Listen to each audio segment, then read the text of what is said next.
In the UK, the regulators have arrived like Khaleesi with her dragons setting the tech sector on fire. The battle with Wikipedia and Ofcom hots up as the UK courts reject Wikipedia's challenge to Online Safety Act, leaving Wikipedia's fate in regulatory hands. And in another development, Apple clashes with another UK regulator, the Competition and Markets Authority, the CMA, warning proposed tech rules will harm users and stifle innovation. This is the Internet Seriously. Well, hello, I'm Lucian Taylor in Oxford, and as an engineer, I'm really interested, both of you, when these policy regulatory discussions start to happen. As an engineer, I just naturally feel uncomfortable when things are all soft and fuzzy, whereas a process you need to hyperscale, you need it to be crystal clear. I think both of these discussions are about a lot of sort of floaty fuzziness, so I'm just really interested in your views on that. Yeah, I'm Emily Taylor, and I was reading the full text of the judgment in the Wikimedia versus Secretary of State case yesterday while I was in the hairdresser.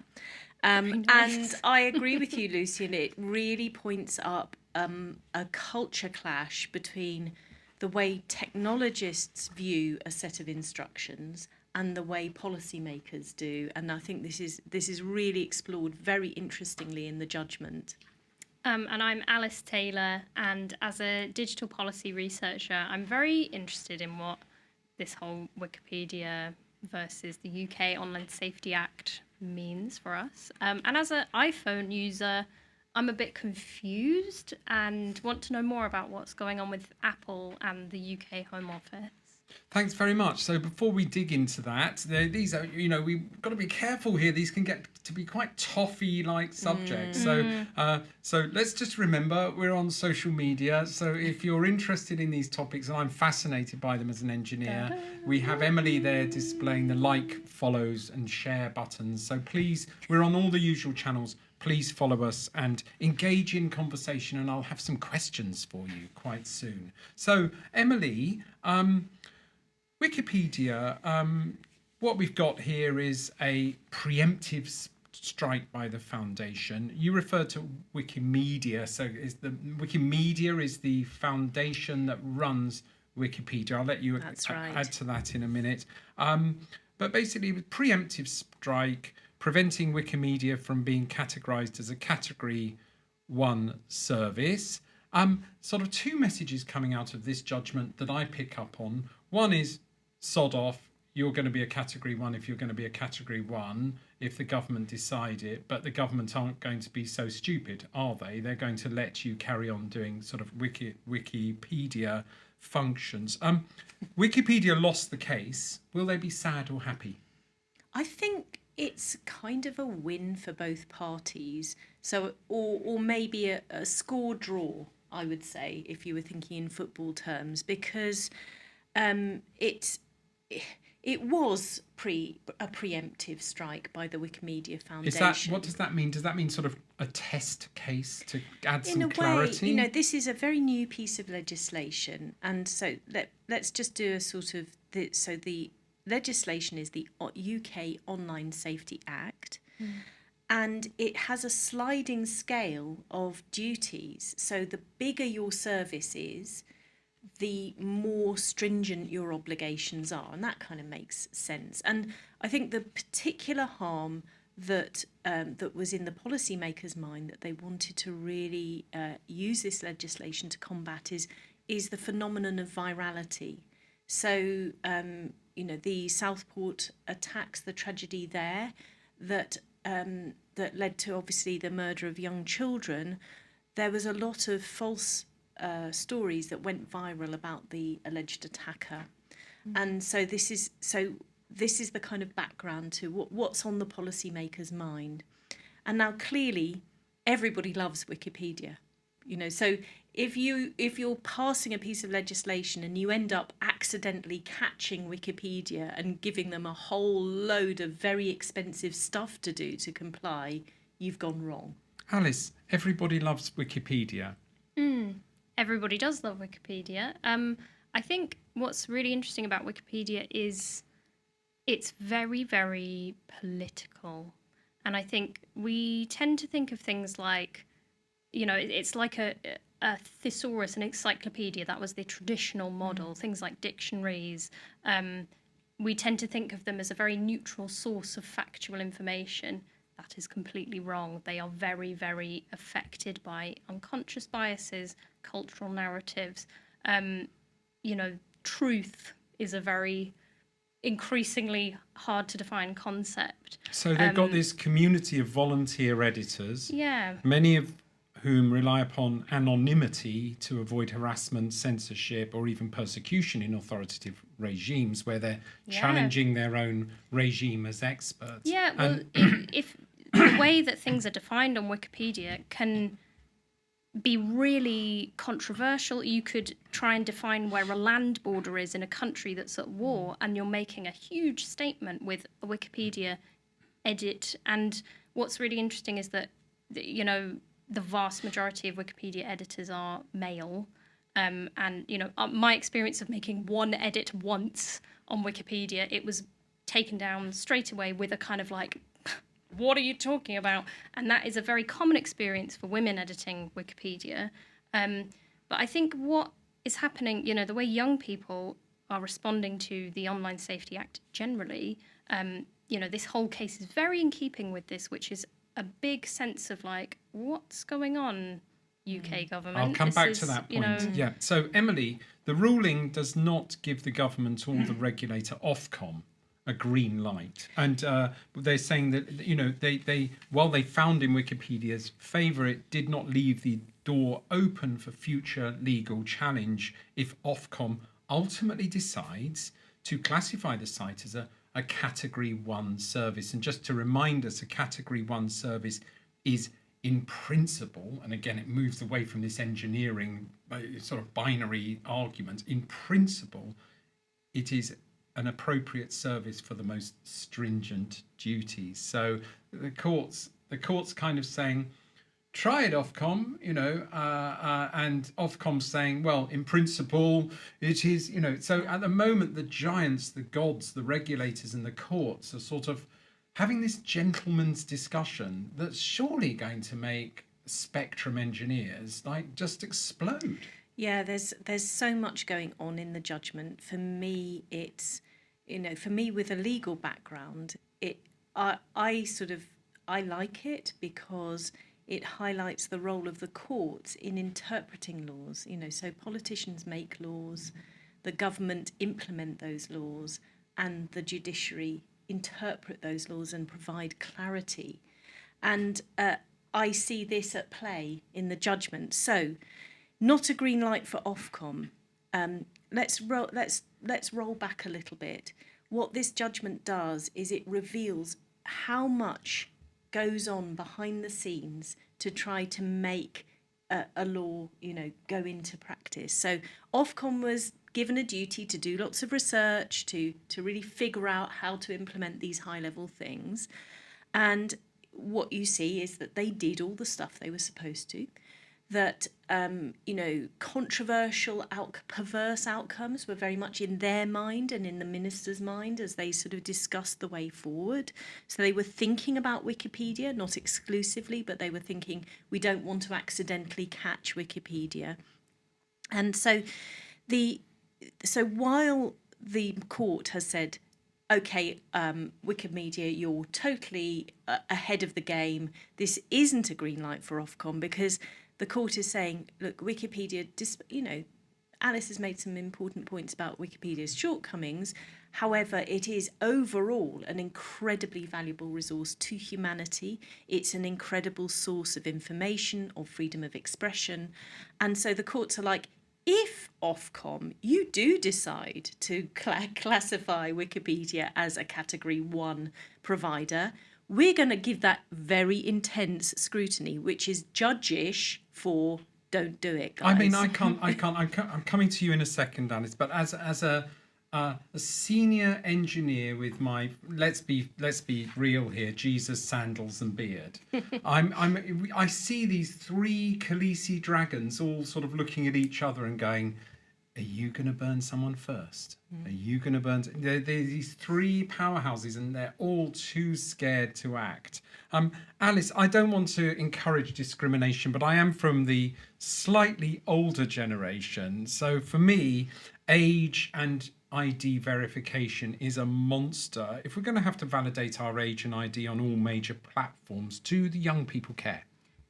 Young people care a lot, I think. Right, aren't they used to it in pubs and clubs and shops? I think it's really different because when you verify your ID online, that the photo of your passport or driving license is stored somewhere, even if it's only for a few seconds. But as we've seen with things like the T app leak, companies don't always comply with the rules, and they might be keeping a photo of your personal identification documents somewhere, and then that can be accessed. And we had a guest. Oh yeah, no, I don't trust techies to hold loads we had of a docs. comment actually from someone saying all of this is stuff that we are told all the time not to share online. Right. And so it's very confusing. It feels very like we've grown up being told, don't give out your personal details online, and now it's like you have to access articles on Wikipedia that are about more adult topics.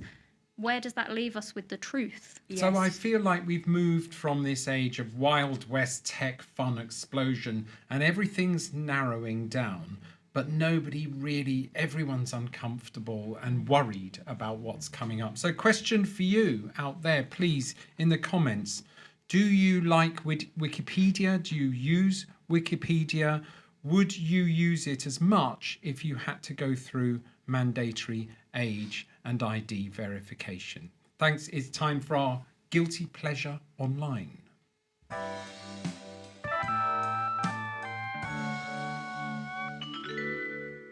And this week we have a guilty pleasure from Izzy from our team, and Alice is going to read it out or let us know what it is. Our first ever guilty pleasure that's been sent in from somebody. So if you watch the show and you would like your guilty pleasure online to be read out, please do leave a comment. Yeah. So Izzy's guilty pleasure online is something called WPlace.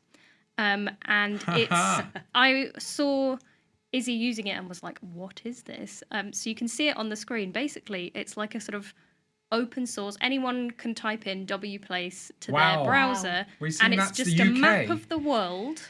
Wow. And this is a little time lapse that Izzy made, and you can see...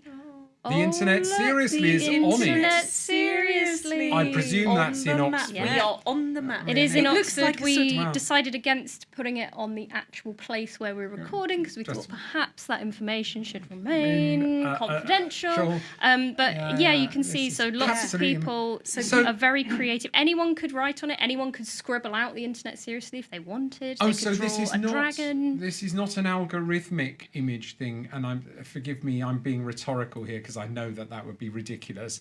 It's not like those multiple words that make up every meter of the planet, which is predetermined list of nonsense, where I think I'm called handsome young dude or something.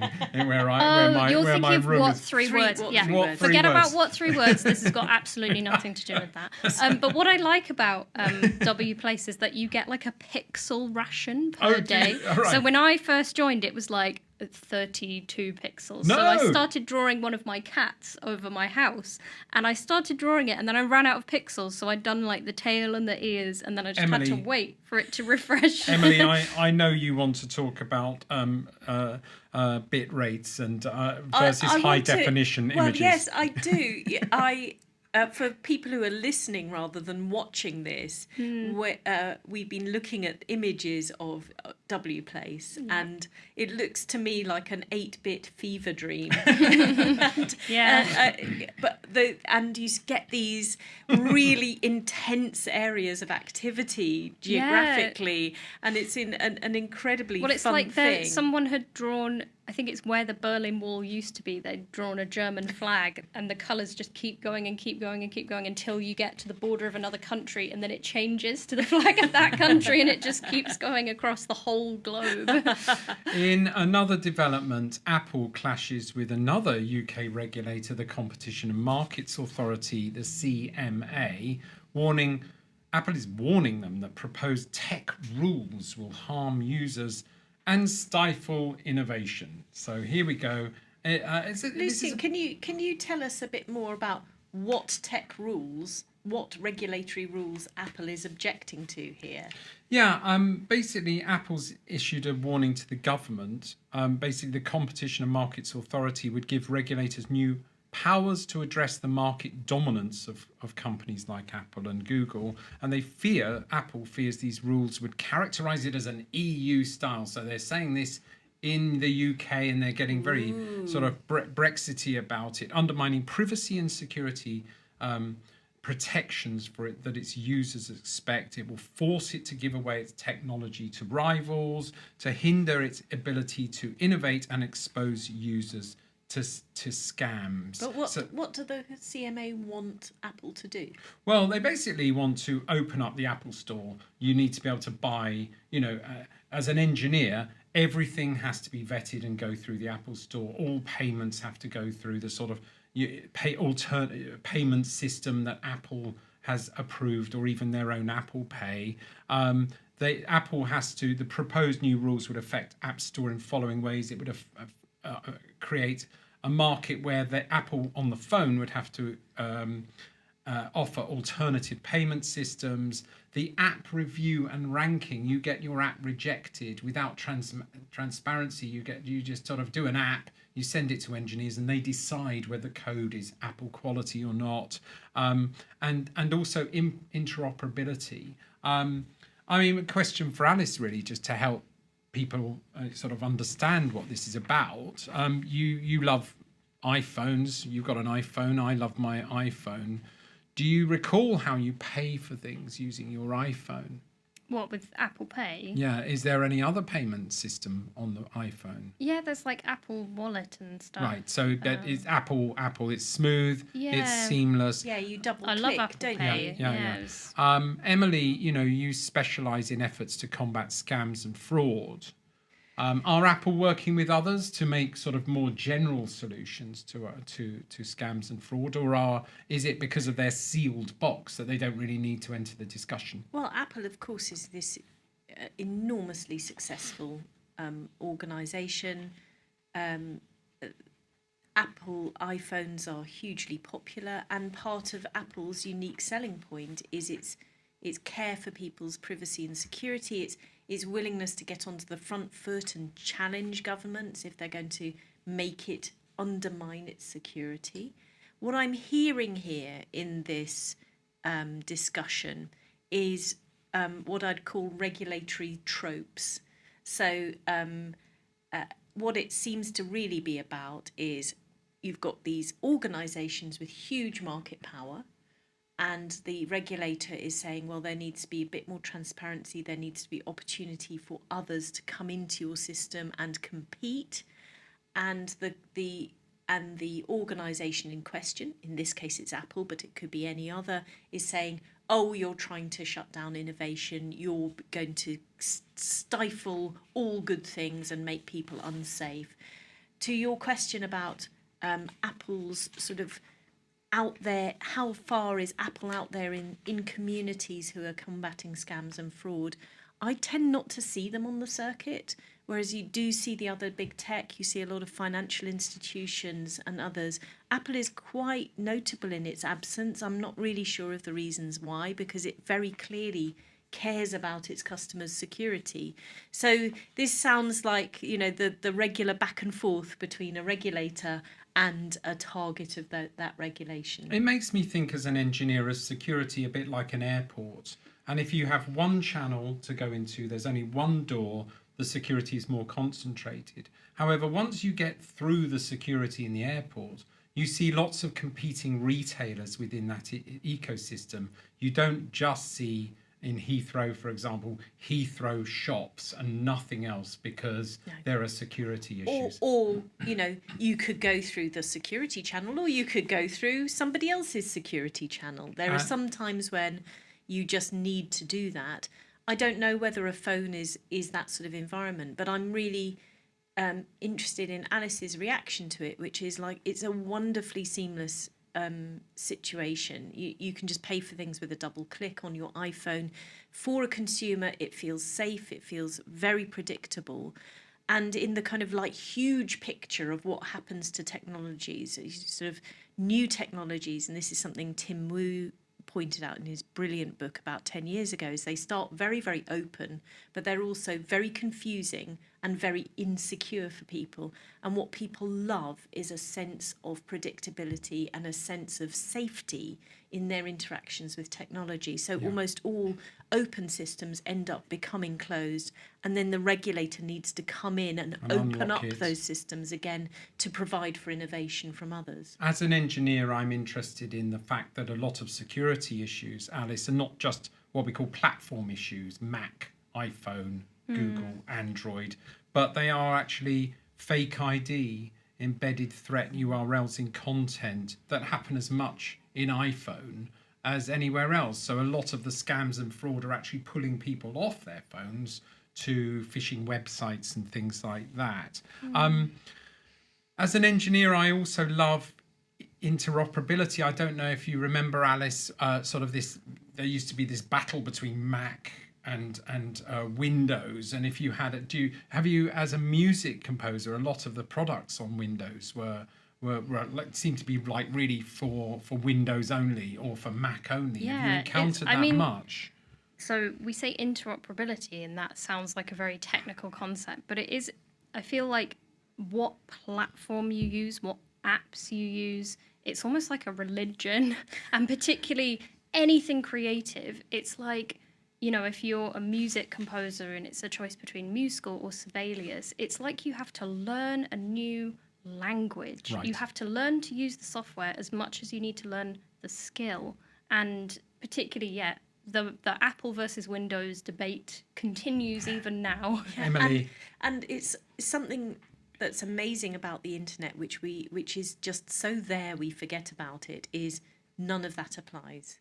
Whether you're on a Mac, whether you're on a phone, whether you're on Windows, you can look up your Wikipedia page and you will get the exact same experience. Now, how, you know, where the tabs are on your screen might differ, but you can use the internet. And that was one of the reasons, I think, where the internet went from this kind of small research project into something that was globally enormous overnight, was because it offered interoperability and it offered universality of experience. We're just about there. A challenge for Apple, I think. Apple executives, who's telling you this? Is it your marketing people or your engineering people? If you ask your engineering people, are you clever enough to modify Apple's products and engineering platform to make it interoperable and secure? Or is it one or the other? We either focus on interoperability and dump security, or we dump interoperability. I think you, Apple, at the top of Apple, will be quite surprised by your engineers' answers. And just to ask people who are listening to this, are you an Apple owner? Do you like everything Apple? Would you like to buy non-Apple apps on your phone, or are you happy with Apple only? Thanks. It's time for our doom scroll of the week.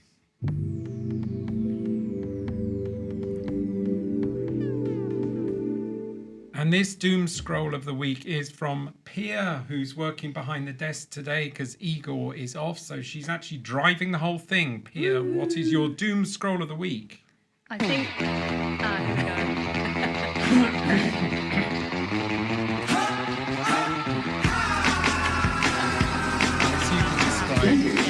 Describe what we're seeing.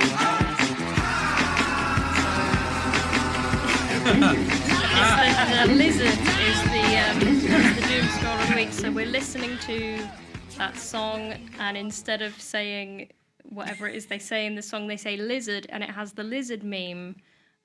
Personally, if this was my topic that I was bringing, it would be my Tech Room 101 of the week, because I find it really annoying. Oh. But Pia has chosen it as her doom scroll of the week. You know, a thing that. I didn't think it was that kind or respectful, actually, to call out Let me Pia explain in that way, Lizard. Alice. So Lizard there's a Pixar film coming out. Sorry, Pia did just say, can I change Change it? it I think to Pia a- was to a suggesting Tech Room to a Tech 101. Room 101. So this is like Yeah. something that you're coming across, find doom it scroll. Annoying. Yeah, so I'm interested in this ambiguous Well, classification. Pia said that she couldn't stop watching these kind of edits of Lizard. So the Lizard meme, there's a Pixar film, Disney film coming out. Hasn't even come out yet, but in the trailer there is that clip of the lizard pressing a button that says Lizard. And for some reason, this It's is become huge, has it? exploded. I can't go anywhere without seeing some meme. Where do the penguins come in, Alice? Are they part the penguins, of it? they are. So in a 'Cause meme, I liked the if we think penguins in conceptually that. about a meme, there is something that stays the same and there is something that changes, and the penguins are part of that. The penguins have got nothing to do. Oh, I They like were the just, penguins They were best. just dancing. Emily, there's Yeah. couldn't stop watching. There's an overlap with doom scrolling and Tech Room 101. Yeah, What's happening? So I could feel myself being drawn into this. So for people who are listening rather than watching, what we saw was, I think it was It was like just a visual. it was a visual of the representation of the music. a bit like a music editing video Yeah. interface with loads of penguins dancing along with the music, which I really liked. Yeah. And then quite an annoying Lizard. lizard pops up at weird places and does things that Alice just described. Yeah. So I felt myself getting really drawn into this, and I could really imagine myself just going into a kind of trance and watching it for ages and ages. Thank you very much, everyone. Am I okay? I find this topic. I mean, thank you, Pia, for this. bringing That was- Lizard that to was the very podcast. lovely. this Thank thing, our doom scroll of the week and Tech Room 101, What's and I it just called? sort of, Lizard. Lizard. I think I just blacked out. This reminds me of some cat that we were talking about as well. Maybe I this just think, will is be this what I've done as all this for? explosively viral Is as to the talk movie about recap. this and this phenomenon. Yeah. Do we have a comment of the week? We have a really interesting comment of the week. This is from Malcolm Swiftfoot, who has commented before. He commented on our quantum video essay, and this is about the topic we were talking about last week. And Malcolm says, before the internet, were the police allowed into your house to read your diary? No. As a scam baiter, lower encryption will cause a tide of fraud on UK citizens. What do we think? Oh, thank you, Malcolm. This is really interesting. Actually, it's you're almost invoking the US Fourth Amendment there, which was about protecting people from random raids from the government. In that case, it was from the British government raiding the American kind of. So explain your dissidents. understanding of what Malcolm's saying So here. he's saying, just I think. And this I is think on it's encryption, always, isn't it, and It's scam always baiting. good to kind of just to pull us back to real life, is to say, would we tolerate this sort of level of intrusion in the our real actual world. life? And my response is, for the most part, no. But in fact, we do get the police with a search warrant coming in and looking at all of our stuff when we are under suspicion of a crime.